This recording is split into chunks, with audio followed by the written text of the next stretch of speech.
Hello प्यारे भाइयों और बहनों, आपका महर टीचिंग में स्वागत है। मैं आर्थिक समीक्षा 2022-23 लेकर आई हूँ। उसके जो इम्पोर्टेंट डाटा है ना, जीडीपी प्रचलित कीमतों पे, स्थिर कीमतों पे, ये सब आप देख सकते हो। ये जो पूरी मैंने डिटेल लिया ना डाटा, ये कृषि बजट, ये देख सकते हो। प्रति व्यक्ति आय, कृषि उत्पाद सूचकांक क्या क्या था, और आगे जो भी देखो, ये 2 पेज का नोट्स है। कितने हैं? 2 पेज के। कृषि बजट भी पता है आपको, दूसरी बार अलग से पेश किया हुआ है। तो अब की बार जो पेश किया गया है ना, ये समृद्ध किसान खुशहाल राजस्थान के साथ दूसरी बार अलग से पेश किया गया था ना, उसके कुछ इंपॉर्टेंट डाटा जो मोस्ट थे वो मैंने लिखा हुआ है।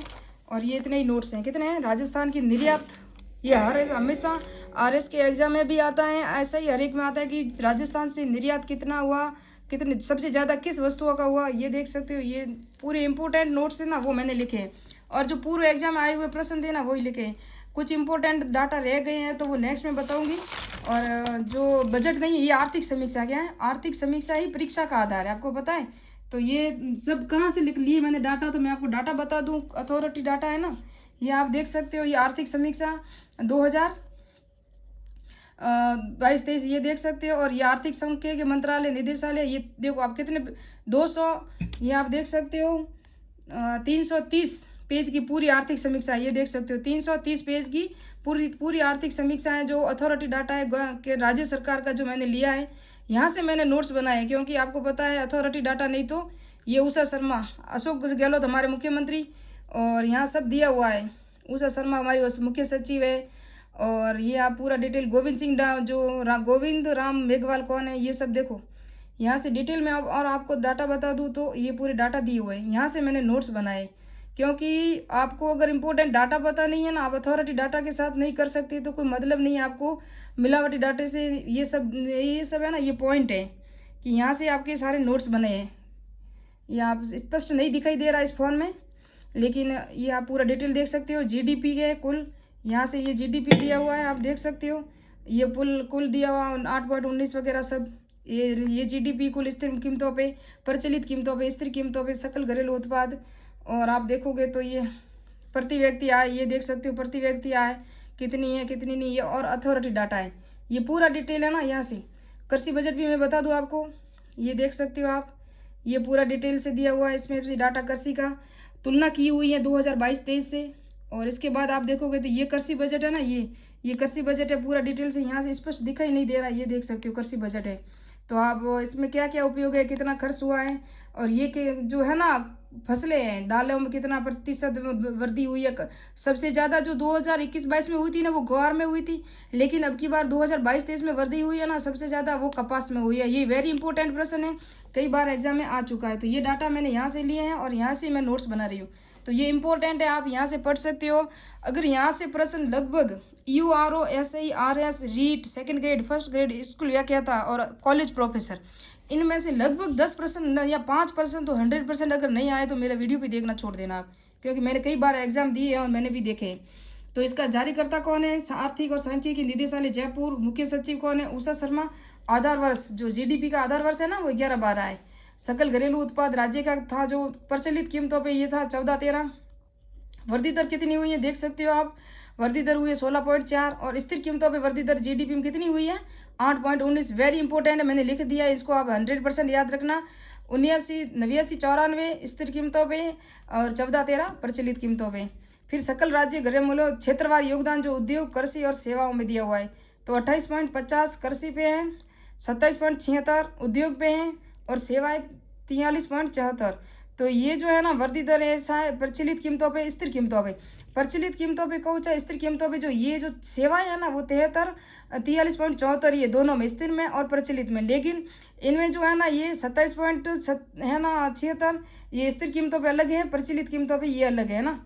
तो इसमें मैं आपको नेक्स्ट में बता दूंगी। वो भी आधार वर्ष ये बता दिया। जीडीपी का कौन सा है?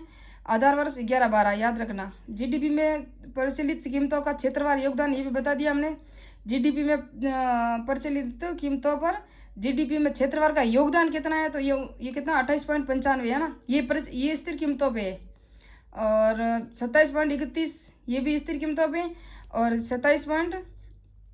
और 43.74 ये है ना, ये प्रचलित कीमतों पे, सॉरी ये लिखा हुआ है प्रचलित कीमतों पे है ना, स्थिर कीमतों पे मैंने बता दिया ये था, क्योंकि 28.50 है, यहाँ 28.95 देखो आगे बढ़ा हुआ है, और 27.76 है या 27.31, इसमें कमी हुई है। कितनी कमी हुई, कितना अधिक हुआ, ये नेक्स्ट में वो पूरा नोट्स दूंगी, और अगर इस पार्ट में पूरा नहीं हुआ तो नेक्स्ट में बता दूंगी। और ये पूरा डिटेल है, क्षेत्रवार योगदान है, लेकिन ये स्थिर कीमतों प्रचलित कीमतों पर क्षेत्रवार योगदान दिया हुआ है। अभी नेक्स्ट में हम देखेंगे, वेरी वेरी मोस्ट इंपॉर्टेंट है ये, देखो सकल राज्य स्थिर कीमतों पे ये दिया हुआ है, स्थिर कीमतों पे शुद्ध घरेलू राज्य उत्पाद है ना वो, तो ये आपको संख्या वेरी इंपॉर्टेंट है, याद रखना। 69.47 और 12.59 प्रचलित कीमतों पे हमेशा ज़्यादा होता है, स्थिर कीमतों पे कम होता है, क्योंकि हम क्या स्थिर कीमतें है ना, उसके अंदर आधार वर्ष है ना वो 2011-12 लिया जाता है। प्रचलित कीमत वो होती है जो वर्तमान में चल रही होती है, इसलिए हमेशा आपको याद रखना कि प्रचलित कीमतें हमेशा ज़्यादा होती है। प्रति व्यक्ति आय वेरी वेरी इंपॉर्टेंट है, ये परीक्षा में 100% आएगा। तो 15.61.49 करोड़, यानी कि 15,61,000 या 6,149 करोड़ है जो प्रचलित कीमतों पे प्रति व्यक्ति आए हैं। और स्थिर कीमतों पे ये देख सकते हो 8,61,000, ये देखो ये 15 है और ये 8 है, ये कम है ना स्थिर कीमतों पे। 8,61,134 है ना, ये स्थिर कीमतों पे प्रति व्यक्ति आए हैं, और वृद्धि दर 14.85 है प्रचलित कीमतों पे, और स्थिर कीमतों पे 6.94, तो वृद्धि हुई है इसके अंदर। कृषि उत्पाद सूचकांक आधार वर्ष क्या है, क्योंकि ये आर्थिक समीक्षा की बुक में दिया हुआ है, तो 2005 से और 7-8 है। कुल खाद्यान्न कितना हुआ, वेरी वेरी इंपॉर्टेंट है, नेक्स्ट हर एक एग्जाम में आया हुआ है। नेक्स्ट में 231 था, अब की बार 253.99% है ना, ये भी याद रखना। ये लिखा देखो 231.52 ये था 2021-22 में है ना डाटा। अब थोक मूल्य सूचकांक आधार वर्ष 1999 और 2000 है, ये भी याद रखना। जीवन प्रत्याशा कितनी है राजस्थान की, तो 69.4, और भारत का है 70%। ये दोनों याद रखना, क्योंकि ये लास्ट में दिया हुआ था ना आर्थिक समीक्षा का, इसलिए मैंने इंपॉर्टेंट समझा।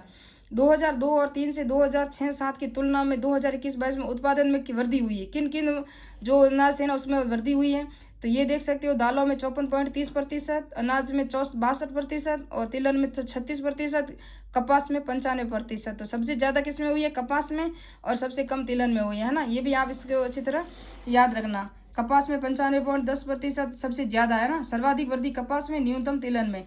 कृषि बजट आप देख सकते हो, पहली बार समृद्ध किसान खुशहाल राजस्थान विचार के साथ दूसरी बार कृषि बजट प्रस्तुत किया गया। बजट का आवंटन, ये कृषि अनुदान कितना था, सबसे ज़्यादा सर्वाधिक किस पर खर्च है, कृषि अनुदान पे कितना है, 37.83%। इंपॉर्टेंट है, इसको इतना कोई याद नहीं रखना। सबसे न्यूनतम किस पर है, कृषि अन्य कृषि आधारित गतिविधियाँ जो 1.07 न्यूनतम है ना, ये ज़्यादा और कम ही याद रखना है, ज़्यादा कोई याद नहीं रखना। राजस्थान में निर्यात, ये निर्यात का कई बार आया, मुझे पता ही नहीं निर्यात कहाँ, निर्यात के डाटा कहाँ मिलते हैं, लेकिन अभी आर्थिक समीक्षा पढ़ी ना तब पता चला कि यहाँ से निर्यात के भी डाटा इंपॉर्टेंट मिलते हैं और प्रश्न यही से बनता है।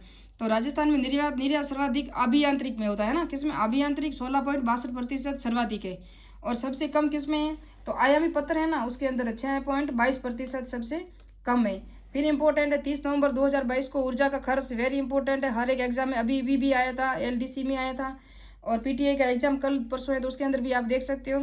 23.48,487.46 मेगावाट है ना, 23,48,746 मेगावाट, ये याद रखना, वेरी इंपॉर्टेंट, मैंने लिख दिया है।